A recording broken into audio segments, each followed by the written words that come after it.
notre Bible au livre de Deutéronome 8, ne pas oublier Yahweh. Ne pas oublier Yahweh. Deutéronome 8, versets 1 à 9. Exhortation et avertissement imposés par d'anciens rapports du Seigneur avec Israël et ses promesses. Verset 1.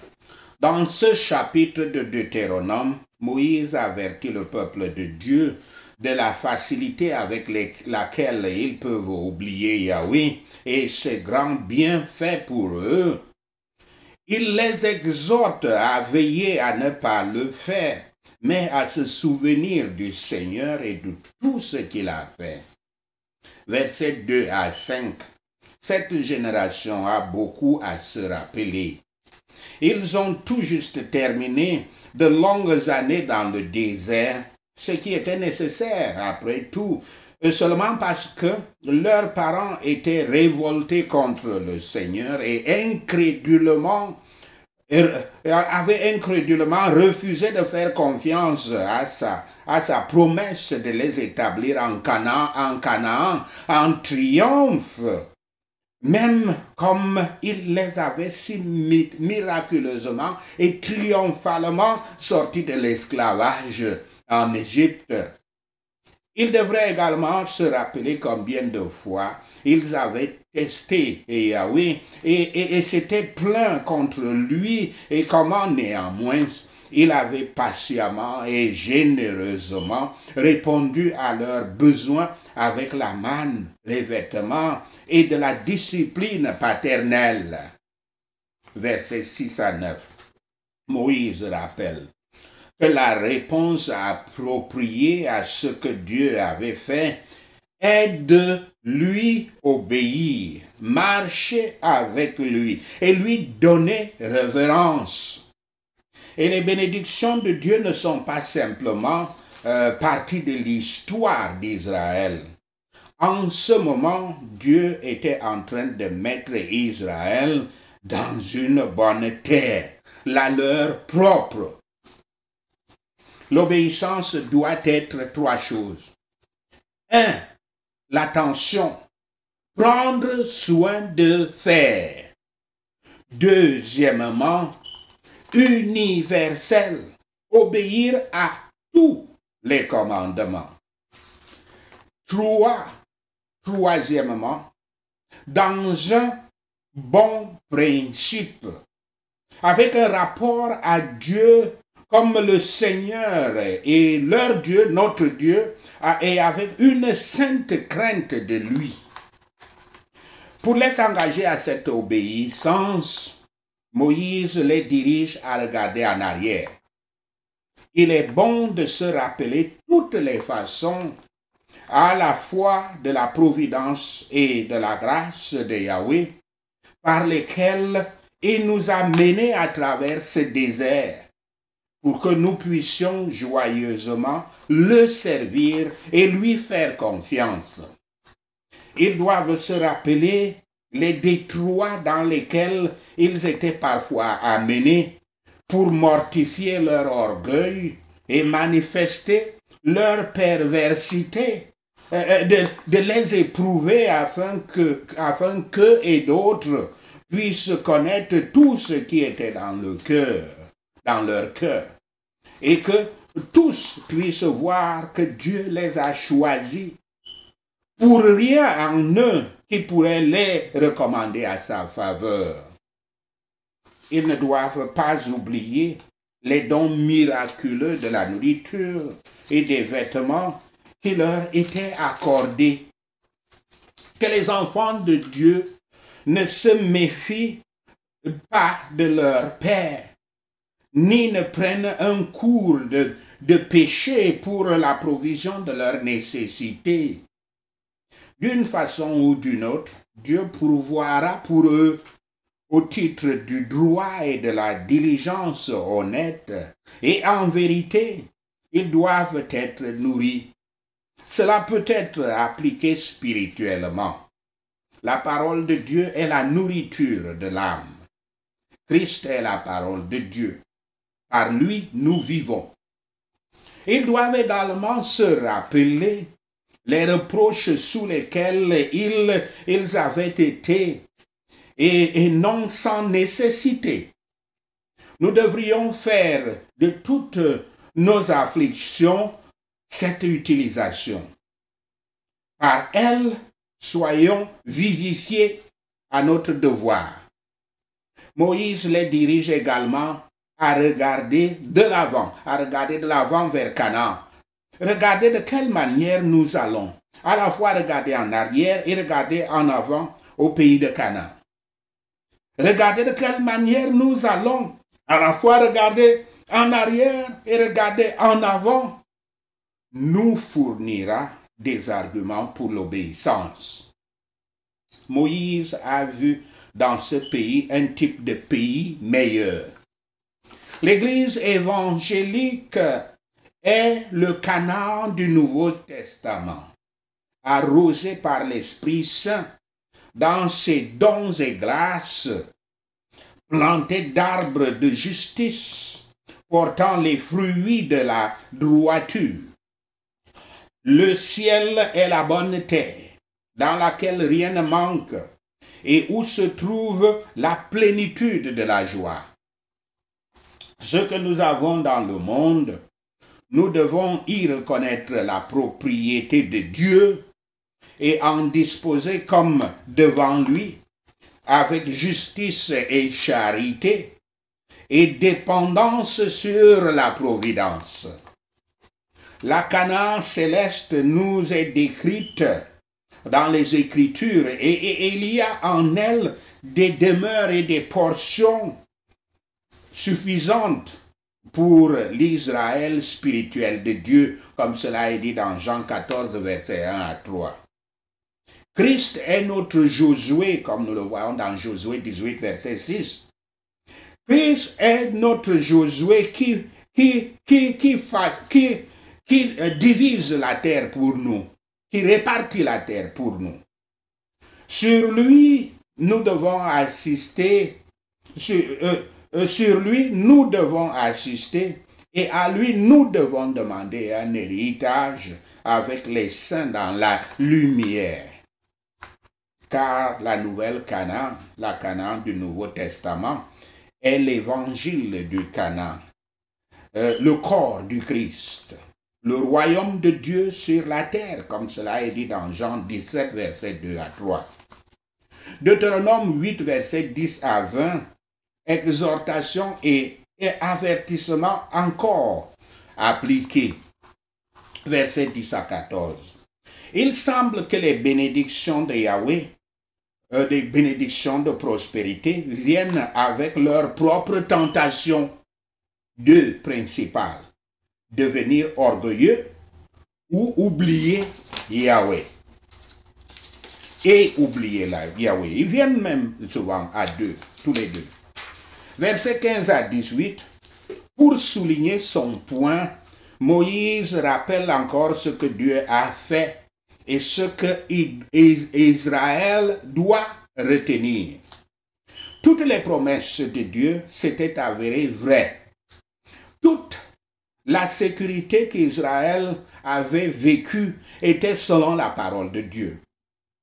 Ce ne fut pas par leur propre compétence ou effort ou endurance qu'ils avaient réussi ces longues années dans le désert, mais par la bonté et la provision de Dieu.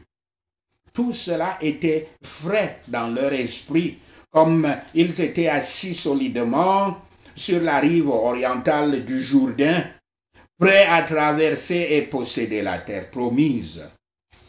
Versets 19 à 20. Moïse dit aux Israélites que si vous allez vivre une vie fidèle, alors faites un effort déterminé et sincère de garder les commandements de Dieu dans l'intérêt de l'amour. Moïse dit aussi que ce genre de souvenir est celui qui remue le cœur, brise l'orgueil et l'entêtement et éveille la foi, l'espérance et l'amour. Moïse les dirige vers le devoir d'un État prospère, qu'ils se souviennent toujours de leur bienfaiteur. Dans tout, nous devons rendre grâce. Moïse les arme contre les tentations d'une situation prospère. Encore une fois, la prospérité vient avec cette tentation. Comme je le dis, quand les hommes possèdent de grandes propriétés ou sont engagés dans les affaires profitables, ils trouvent la tentation de l'orgueil, de l'oubli de Dieu et l'esprit charnel très fort. Et ils sont anxieux et troublés par beaucoup de choses. Mais ces pauvres croyants ont l'avantage. Ils perçoivent plus facilement leur provision comme en provenance du Seigneur, en réponse à la prière de foi. Et aussi étrange que cela puisse paraître, ils trouvent moins de difficultés à simplement lui faire confiance pour le pain quotidien. Ils goûtent une douceur en elle, ce qui est généralement inconnu aux riches, alors même qu'ils sont libérés de beaucoup de leurs tentations par la richesse. N'oubliez pas les anciens rapports de Dieu avec vous. Voici le grand secret de la divine providence. La sagesse et la bonté infinies, sont la source de tous les changements et tests dont les croyants font l'expérience. Israël avait connu de nombreux tests amers, mais c'était, je cite, pour leur faire du bien. Fin de citation. L'orgueil est naturel au cœur humain. Pouvait-on supposer que ce peuple, après leur esclavage dans les briqueteries, devrait avoir besoin des épines du désert pour les humilier? Mais tel est l'homme.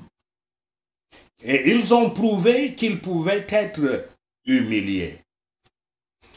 Aucun d'entre nous ne vit une seule semaine sans donner des preuves de notre faiblesse, de notre folie, de notre dépravation. Pour les âmes au cœur brisé, seul le Sauveur est précieux en effet. Rien ne peut rendre les tests extérieurs et intérieurs les tests extérieurs et intérieurs les plus appropriés, rien ne peut les rendre efficaces, sauf la puissance de l'Esprit de Dieu. Voyez ici comment le donner de Dieu et notre recevoir se sont rapprochés et appliquer cela à la richesse spirituelle. Tous les dons de Dieu sont en application de ses promesses. Moïse répète l'avertissement qu'il avait souvent donné sur les conséquences fatales de l'abandon de Dieu. Ceux qui suivent d'autres dans le péché les suivront à la destruction. Si nous faisons ce que font les pécheurs, nous devons nous attendre à payer les tarifs des pécheurs. Sachez ceci et le Seigneur Yahweh vous bénira. Amen. Alléluia. Prenons ces points de prière. Prions pour une bonne liaison avec Yahweh. Prions. Je ne vais pas tomber dans la facilité avec laquelle les gens peuvent oublier notre Dieu Yahweh et ses grands bienfaits pour eux. Merci Seigneur. Au nom de Yahshua le Messie, nous prions. Le Seigneur m'a rendu humble, m'infligeant la faim et puis me nourrissant de la manne. Merci Seigneur. Au nom de Yahshua le Messie, nous prions. Yahweh m'a enseigné que l'homme ne vit pas seulement du pain, mais de toute la parole qui sort de la bouche de Yahweh. Merci Seigneur. Au nom de Yahshua le Messie, nous prions. Mes vêtements ne sont pas déchirés et mes pieds n'ont pas gonflé pendant mon désert. Merci Seigneur. Au nom de Yahshua le Messie, nous prions.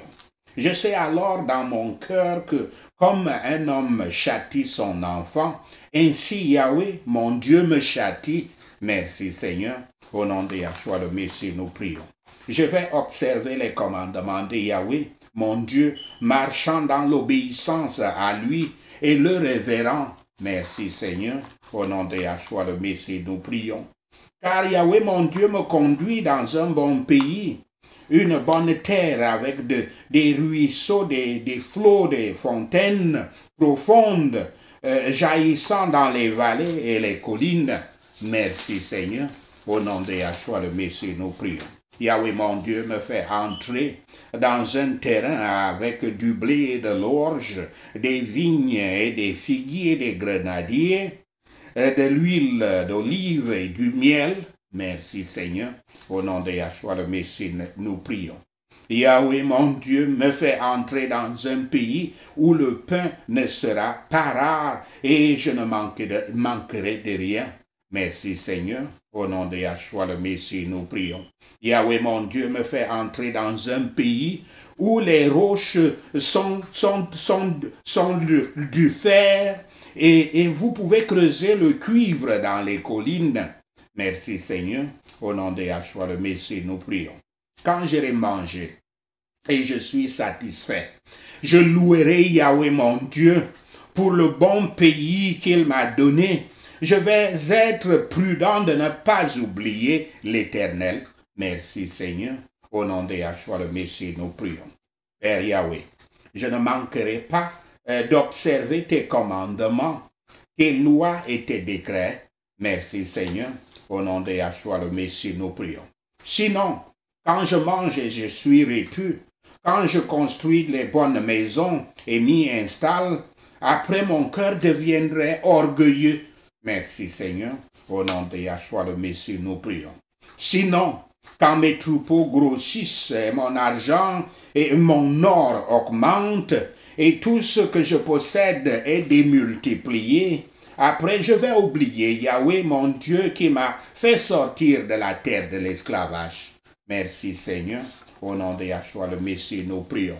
Le Seigneur m'a conduit à travers le désert grand et affreux. Merci Seigneur. Au nom de Yahshua le Messie, nous prions. Il m'a amené à travers le désert aride et sans eau, avec des serpents et des scorpions venimeux. Merci Seigneur. Au nom de Yahshua le Messie, nous prions. Yahweh m'a apporté de l'eau de roche dure. Merci Seigneur. L'eau du rocher dur. Merci Seigneur. Au nom de Yahshua le Messie, nous prions. Il m'a donné à manger la manne dans le désert pour me rendre humble et me tester, afin qu'à la fin, tout puisse aller bien pour moi. Merci Seigneur. Au nom de Yahshua le Messie, nous prions. Je serais tenté de me dire, ma puissance et la force de mes mains ont produit cette richesse pour moi. Merci Seigneur. Au nom de Yahshua le Messie, nous prions. Mais je me souviendrai de Yahweh mon Dieu, car il est celui qui me donne la possibilité de produire la richesse. Merci Seigneur. Au nom de Yahshua le Messie, nous prions. Le Seigneur, enfin confirme son alliance qu'il a jurée à mes ancêtres, tel que cela est aujourd'hui. Merci Seigneur. Au nom de Yahshua le Messie, nous prions. Je ne pourrai jamais oublier Yahweh mon Dieu et suivre d'autres dieux et cultes et me prosterner devant eux. Merci Seigneur. Au nom de Yahshua le Messie, nous prions. Car si je le fais, je vais sûrement être détruit. Merci Seigneur. Au nom de Yahshua le Messie, nous prions. Comme les nations que Yahweh a détruites devant moi, ainsi je serai détruit pour n'avoir pas obéi à Yahweh mon Dieu. Merci Seigneur. Au nom de Yahshua le Messie, nous prions. Car ceux qui suivent d'autres dans le péché vont les suivre dans la destruction. Merci Seigneur. Au nom de Yahshua le Messie, nous prions. Si je fais comme les pécheurs font, je dois m'attendre à souffrir comme les pécheurs souffrent. Merci Seigneur.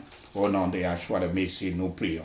Merci Seigneur Yahweh d'avoir entendu nos prières. Merci pour tes réponses à nos prières.